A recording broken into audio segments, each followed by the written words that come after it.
Look, with golf club, I'm just doing some evidence on scarifying. So what I've got here is a pedestrian scarifier. It's a sisis rotorake 600, like it says on the side.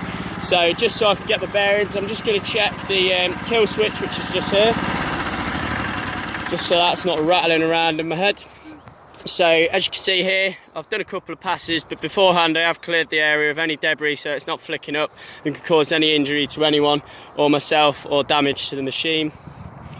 So then just a little talk around the machine. As I've just said just there, that's the kill switch, flicks it on and off, and that's dead man's handle just there.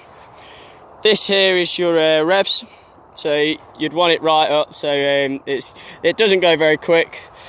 So you're going at a steady speed. These are gears, so 1 to 6 with neutral in like at the end just there, and reverse helps you pull it backwards. Just here, this sets the depth, so when you twist that, that'll bring up this roller just there, and then it will set the depth of the blades behind. They're set at about ½ an inch.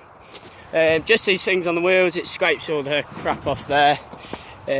When you're not using the box, which I am doing, this just opens and closes the flap just under there. So when you're not using the box, you'd want it open so it flicks out both sides, comes out the back, and then you'd want that closed. So yeah, before I brought it out the sheds, I've checked the oil, which is just around here. I've topped it right up with petrol because it's petrol powered. Check the pull cord, see if there's any rips and tears, check for loose bolts and screws, which there isn't, and also check for loose wires and stuff like that, which are all attached. So once I've got this going, as you can see, when I pull that moves up and down, so that means it'll engage and start to move forward. But also I want to pull that down because that will put the blades into gear. So also when I'm transporting this, I've brought it up on my own. I've not put it on the back of a trailer or anything like that. I've walked it up. So I want to be careful of the blades. So I've had to have it tilted right back like that, and walked it up here, so the damage of the blades doesn't occur. So yeah, the reason for doing this is it relieves compaction in the area.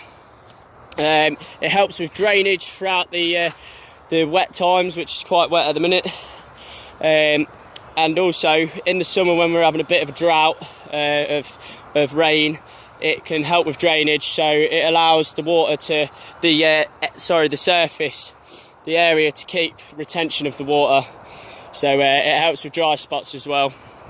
There's different levels of scarifying, so this is a lot less abrasive. It's quite a light scarification. Like I said, it's only in about ½ an inch, so you can use this on the greens and so forth. But for fairways, you'd want to use like a tractor mounted one, so that'll go a lot deeper and rip out a hell of a lot more. So like you can see here, it's ripped out a fair amount on the couple of passes that I have done. So once this is done, once I've done this, I'll blow it right out into the rough and spread it around. But also this box will want to get emptied, which I'll do over in the bush over there. Or I could take it back up and then I'll let it decompose and we can use it when it turns into soil and stuff like that. So yeah, the safety features: PPE, you want steel toe cap boots and your ear defenders, which are there. I'm just going to pop them down there. What it says on here, obviously, that you want to check that the safeguards are in place. That's also a pre-start check. But yep, the safeguards are in place at the exhaust just here, as you can see. I've been appropriately trained up by an experienced member of staff. I've read the manual. I've done the risk assessment. I've been signed off and all of that.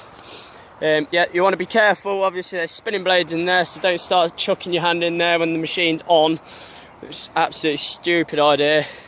Tyre pressures have been checked, and then once I've done all of the task in hand, I'll take it back up, I'll clean it down, and I'll store it away appropriately out of the way of sunlight, so the life expectancy is a little bit longer than normal, and I properly grease it up and we look after it properly, so then it's perfect for the next person who wants to use it. Right, I'm just going to do a few more passes now to prove I can do it. Thank you.